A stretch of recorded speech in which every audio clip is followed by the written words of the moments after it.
ሰላም ውዶቼ እንዴት ናችሁ? ውድ የላይፍ ኦፍ አብርሽ ቤተሰቦች በያላችሁበት ሰላማችሁ ብዝት ይበልልኝ እያልኩኝ ቪዲዮዬ ለብዙ ሰው እየደረሰ ስላልሆነ በቅድሚያ ይሄ ቪዲዮ የሚደርሳችሁ ውድ ቤተሰቦቼ ከይቅርታ ጋር አንዴ ሰብስክራይብ ካላደረጋችሁ ሰብስክራይብ ያደረጋችሁ ከሆነ ደግሞ ላይክ በማድረግ ኮሜንት ደስ ያላችሁን ሀሳብ አስተያየት በመስጠት ቫይራል እንዲወጣና ለብዙ ሰዎች እንዲደርስ እንድታደርጉልኝ ከልቤ ጠይቃችኋለሁ። ከቪዲዮ ጋር መልካም ቆይታ እና ውዶችዬ በድጋሚ እንዴት ናችሁ? በባለፈው ቪዲዮ 1-2-3 ቪዲዮ ለመስራት ሞክሬያለሁ። በዛ ቪዲዮ ደግሞ የፍቅር ህይወቴ ምን እንደሚመስልና አሁን በምን አይነት ውስጥ እንደምገኝ የተወሰነ ለማጫወት ሞክሬያለሁና እርግጥ ነው ቪዲዮዬ ለብዙ ሰዎች አልደረሰም። ምናልባትም ይሄ ቪዲዮ ሰዎች ደርሷቸው ቫይራል እንዲወጣ ብለው ላይክ እና ኮሜንት ካደረጉት በኋላ ቫይራል ወጥቶ ደርሶ ብዙ ሰው ሊያዩ ይችላል። ብቻ አላቅም። የኔ ኃላፊነት ቪዲዮውን ቀርጾ አፕሎድ ማድረግ ነው። ከዛ በኋላ እናንተ ትብብርና ኃላፊነታችሁ ለእናንተ ሰጣለሁ ማለት ነው እና በ2 ወይም 3 ቪዲዮ እንደሰራው ነግሬያችኋለሁ። እንግዲህ በነዛ ቪዲዮ አንዳንድ ወዳጆቼ ያው በስልክም ለመናገር ሞክራቸዋል። እዛው ኮሜንት ላይም 1-2-3 ሰዎች ያሳወቃችሁ አላችሁ። ምናልባት ለቤቱ አዲስ ከሆናችሁ የኔን ጉዳይና የኔን ታሪክ ካላወቃችሁ አንድ የመወዳት ልጅ እንዳለች በኦንላይን ወይም ደግሞ በሶሻል ሚዲያ ተዋውቀን አትሊስት እንግዲህ ወደ 1 ዓመት ገደማ እየሆነን እንደሆነና እስካሁን ተገናኝተን እንደማናቅ እንዲሁም ደግሞ በቅርቡ እንደሆነ የፍቅር ጥያቄን ያቀረብኩላት አብዛኞቻችሁ እንግዲህ ልታውቁ ትችላላችሁ። ግን እኔ እንደዚህ አይነት ሂስትሪ እንዳለኝ አጋርቻለሁ ማለት ነው። ይሁን እንጂ ልጅቷ ፍቅሬን ልትቀበለው አልቻለችም። እንግዲህ የራሷ ምክንያት ሊኖራት ይችላል። እኔ ደግሞ ያው ፍቅር ሁላችሁም ታውቁታላችሁ፣ ከባድ ነው። አንድን ሰው ወዳችሁ ያለ ምንም በቂ ምክንያት ወይ አልወዳችሁም አይልም ወይ ደግሞ ወዳችኋለሁ አይልም። ነገር ግን ጥያቄያችሁን የማይቀበል ከሆነ ትንሽ ይጨንቃልና ይህን ጭንቀቴን ደግሞ ለውድ ተመልካቾቼ አድርሻችኋለሁ። እንግዲህ አንዳንድ የቅርብ ወዳጆቼ አብርሼ ይሄ ነገር እኮ ቀላል ነገር ነው፣ በአካል ሄደህ መጠየቅ አለብህ አይነት ነገር አጋርተውኛል ማለት ነው። እንግዲህ በኮሜንትም እንደዛ አይነት ኮሜንቶች የምጽፉ እህቶችና ወንድሞች አላችሁ። እኔም ደግሞ በስተመጨረሻ የራሴን ውሳኔ ወደ መወሰን ደረጃ እየደረስኩ ነው። ምክንያቱም ሰው ነኝ። እንደ ሰውነቴ ደግሞ በምሰጠው ልክ ሪስፖንስ እፈልጋለሁ። ያንን ደግሞ ቁርጤን ማወቅ ስለምፈልግ አንድ ውሳኔ ወስኜ ወይ ሂጄ መጠየቅ አለብኝ ወይ ደግሞ እዚሁ እንዳለው መታው እንዳለብኝ ነው እኔ በመጨረሻም ነገሩ እየገባኝና እየተረዳሁት ያለሁት ማለት ነው። እርግጥ ነው የረጅም ፍቅር በጣም ከባድ ነው፣ ወይም የርቀት ፍቅር ይከብዳል።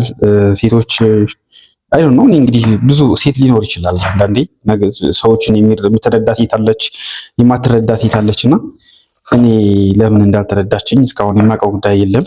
ግን አሁን ያው ኖርማሊ ከሁለት አንድ አማራጭ እንዳለኝ ነው እየገባኝ ያለው እና ውዶች ይህን ይመስላል። በባለፈው ያጋራኋችሁ ታሪክ ከምን ደረሰ ምናልባት ካላችሁ ብዬ ነው ይሄን የነገርኳችሁ።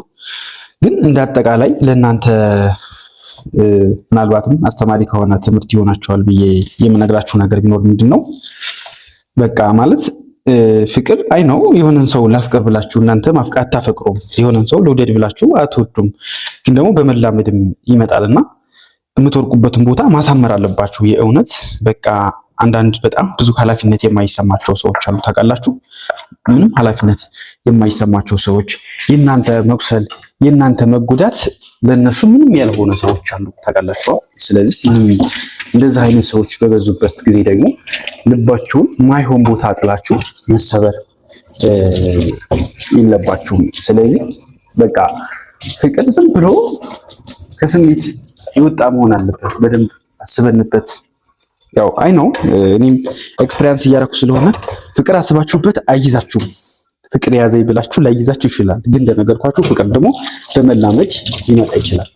ግን ደግሞ የሆነ ሰው ገና ለገና ተመቸኝና ገና ለገና ወደድኩት ብላችሁ ልባችሁን ማይሆን ሰውና ማይሆን ቦታ ላይ መጣል እንደሌለባችሁ ነው እኔ እየገባኝ ያለው ነገር ማለት ነው። ምክንያቱም ይችል አሁን እኔ ወይ ኖርማሊ በቅርበት ብንሆን ወይ ደግሞ በቃ ነው እንጃ በቃ ከምንም በላይ ግን አንደርስታንድ ማድረግ የምትችል ልጅ ብትሆን ጀስት ይሄን ያክል ልትጨክን አትችልም ነበር ማለት ወይ እሺም እምቢም እኮ ያባት ነው ገብቷችኋል። እና ከባድ ነው። እኔ አሁን ምን አይነት ሁኔታ እያሳለፍኩ እንዳለ ራሴ ነኝ የማውቀው። ማንም ይሄን ፔል ሊያቅልኝ አይችልም። የሚያውቅ ሰውም በራሱ ልክ ነው ሊያቅ የሚችለው። ምናልባት ያ ነገር ገጥሞት ከሆነ ያ ነገር ኤክስፒሪየንስ አድርጎ ከሆነ በዛ መልክ ነው እንጂ ጀስት የኔን ስሜትና የኔን መጎዳት የኔን መሰበር በዛ ልክ አንደርስታንድ ላያደርግልኝ ይችላል። ስለዚህ ከምንም በላይ ጥንቃቄ ማድረግ ያለብን ነገር ቢኖር ምንድነው ከማን ላይ ነው እየወደቅን ያለን ነው የምንወርቅበት ሰውስ ምን ያክል ኃላፊነት ሊሰማው ይችላል የሚለውን ነገር በደንብ ማሰብ ማንሰላሰልና ማጤን ይገባናል ማለት ነው። እንደዛ ካልሆነ ጌታን በጣም ትጎዳላችሁ፣ በቃ ትሰበራላችሁ አልኳችሁ። ለምን መሰላችሁ እንደዛ ምላችሁ እንዴ? አሁን እኮ ብዙ ሰዎች እኮ አሉ እኮ አሁን ለምሳሌ ነው አሁን ጓደኞቼ ምናምን ይፈቀራሉ ምናምን ነገር የሆነች ልጅ ታፈቅራቸዋለች። እሷ ታይፓቸው ካልሆነች ገብቷቸዋላ። ለምሳሌ አንተን ወንድ ከሆንክ ወይም ደግሞ ሴት ከሆንሽ የሆነ ሰው ቢያፈቅርሽ በቃ ምንም ስላፈቀረሽ በዛ ሰው ልቀልጅበት አይገባም፣ ሙድ ልትይዝበት አይገባም። ገብቶሻላ? በቃ ፍቅር ነው።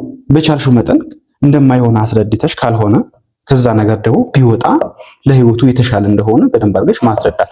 እየተጎዳ ከሆነ በሱ መጎዳት አንቺ መሳቅ ሳይሆን በሱ መሰበር አንቺ መዝናናት መጨፈር ሳይሆን ኖርማሊ ይሄ ነገር ኢምፖርታንት እንዳልሆነ ለሱ እንደማይጠቅመው የራስሽ ህይወትን የምትመኘው ህይወትን እንዳለ ታይፑ እንዳልሆንሽ ወይም ደግሞ ታይፑ እንዳልሆንክ ተናግረህ ማሳመን ይገባል።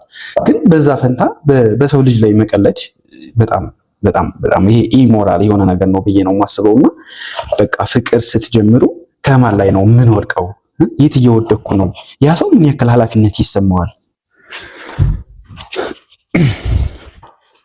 እና ጓደኞቼ ይፈቀራሉ። ኖርማሊ ሰው አይደለም ማንም ሰው ሊፈቀር ወይም ሊያፈቅር ይችላል። ይሄ ተፈጥሯዊ እንትናችን ነው። ገብቷችኋል?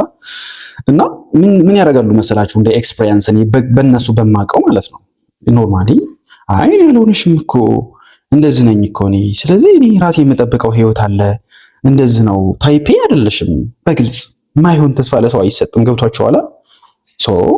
እንደዛ ስለሆነ እንደዛ ሊሆን አይችልም። እኛ ምርጥ ወንድማማች መሆን እንችላለን። ከጎንሽ ነኝ በማንኛውም ነገር ሲደብርሽ ሲከፋሽ ደውይልኝ ያለሁልሽ ምናምን በቃ አይነት ነገር ገብቷችኋል?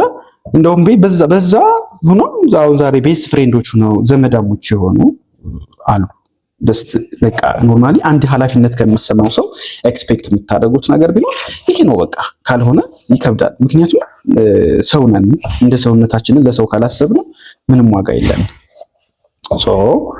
እንደዛ ብትሆንልኝ ደስ ይለኝ ነበር። ለማንኛውም ሐሳቤን ስቋጨው የምትወርቁበትን አወዳደቃችሁን ማሳመር አለባችሁ። አወዳደቃችሁን ሳታሳምሩ ከወደቃችሁ ትሰበራላችሁ። በጣም ከባድ ነው። ድጋሚ ለመነሳትም ትቸገራላችሁ። እንደዛ ማድረግ አለባችሁ ማለት ነው። አም ሶሪ መብራት የለም። መብራት ይመጣል ብለን ነበረ፣ እስካሁን እየጠበቅን ነበረ። ቲማቲም ለብ ነበር ለመስራት ያሰብነው፣ ነገር ግን መብራታችን ሊመጣ ስላልቻለ ምንም ማድረግ አንችልም። ያለውን ነገር ቀላቅለን እዚች ጋር ጨዋለችን። ጨው ደግሞ በእጃችን ነው የምናደርገው እንዳታንሰን። ቲማቲማችንን እንጨምርበታለን ማለት ነው። እንግዲህ እንደ ነገሩ ካደረግነው አሁን ምን ይቀረናል መሰላችሁ? ቃሪያ እንጨምራለን። ቃሪያችንን ብዙም ቃሪያ አንወድም፣ ግን የግዴታ መጨመር አለበት። ሎሚ ምናምን የለም አልቆብኛል። ቃሪያችንን ከተፍ እናደርጋትና እንጨምራለን ማለት ነው። እና ለቤት አዲስ ከሆናችሁ በድጋሚ ላሳስባችሁ ሰብስክራይብ በማድረግ ምንም የሚጎዳችሁ ነገር የለ እናንተን። ከዛ ደግሞ ላይክ እና ኮሜንት እያደረጋችሁ ብትሄዱ ኖርማሊ ቪዲዮአችን ለብዙ ሰዎች ደርሶ ቫይራል እንወጣለን ማለት ነው።